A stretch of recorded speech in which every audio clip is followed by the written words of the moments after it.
అందరికీ నమస్కారం. భక్తి మార్గం కార్యక్రమానికి స్వాగతం. నాగపంచమి పర్వదినం సందర్భంగా పురాణాల్లో వర్ణించిన నాగలోకం, భోగవతిపురి, నాగరాజులు, పాతాళ లోకంలోని అద్భుతమైన రత్నకాంతి గురించి తెలుసుకుందాం. మహాభారతం, శ్రీమద్ భాగవత పురాణాల్లో నాగలోకానికి సంబంధించిన ఆసక్తికరమైన విశేషాలేంటో ఇప్పుడు వివరంగా తెలుసుకుందాం.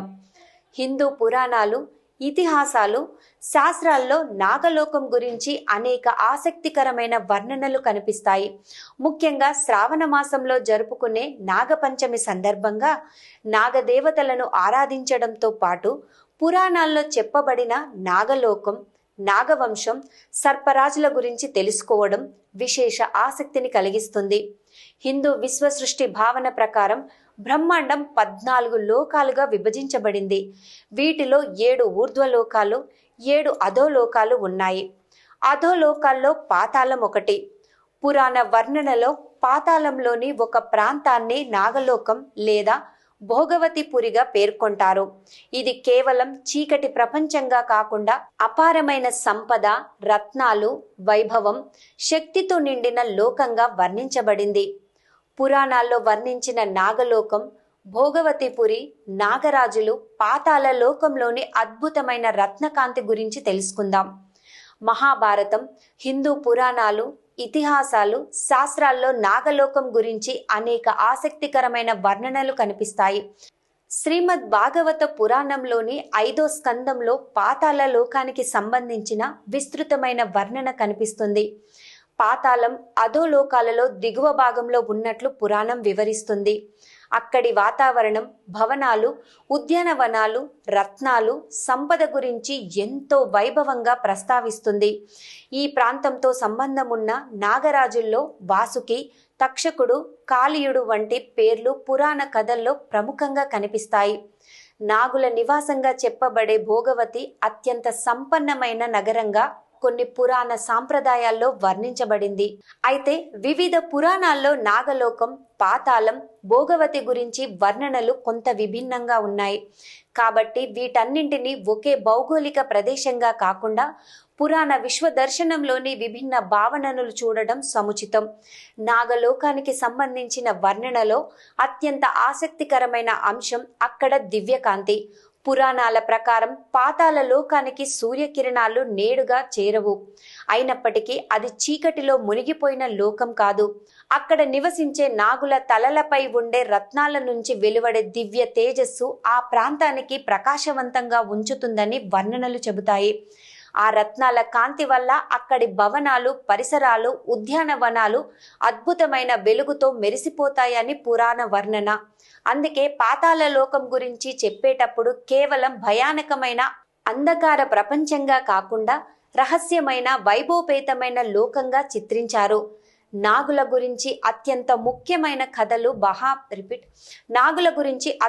ముఖ్యమైన కథలు మహాభారతంలో కూడా కనిపిస్తాయి. నాగవంశానికి మూల పురుషులుగా కశ్యప మహర్షి, కద్రువ కథ ప్రస్తావించబడుతుంది. అనంతరం అనేక నాగరాజుల, నాగవీరుల కథలు ఇతిహాసంలో చోటు చేసుకున్నాయి. అర్జునుడిని ఉలూపి నాగలోకానికి తీసుకెళ్లినట్లు మహాభారతం వివరిస్తుంది. ఈ కథ నాగులు, మానవులు, దేవతలు పరస్పర సంబంధాలు కలిగి ఉన్న పురాణ ప్రపంచాన్ని మనం ముందుంచుతుంది. అలాగే భీముడికి, నాగులకు అమృత సమానమైన పానీయాన్ని అందించిన కథ కూడా ప్రసిద్ధి చెందింది. దాన్ని సేవించిన తరువాత భీముడికి అపారమైన శక్తి లభించినట్లు మహాభారత కథనం చెబుతుంది. ఈ ఘట్టం నాగుల గురించి ఇతిహాసాల్లో ఉన్న ప్రత్యేకమైన శక్తి ప్రాధాన్యాన్ని తెలియజేస్తుంది. నాగలోకం కేవలం కల్పితమేనా? నాగలోకం గురించి పురాణాల్లో ఉన్న వర్ణనలు చదివినప్పుడు సహజంగానే ఒక ప్రశ్న వస్తుంది.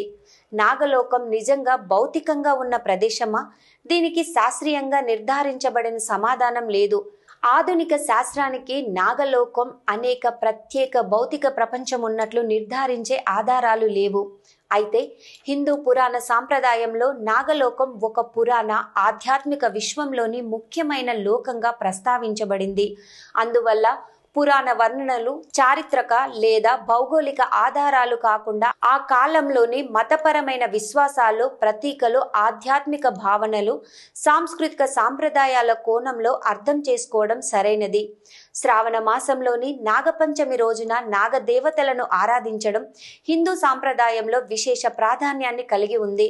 నాగులు కేవలం సర్పాలుగా మాత్రమే కాకుండా భూమి, సంతానం, వర్షం, సారవంతత, రక్షణ, దైవశక్తికి ప్రతీకలుగా కూడా అనేక సాంప్రదాయాల్లో భావించబడతారు.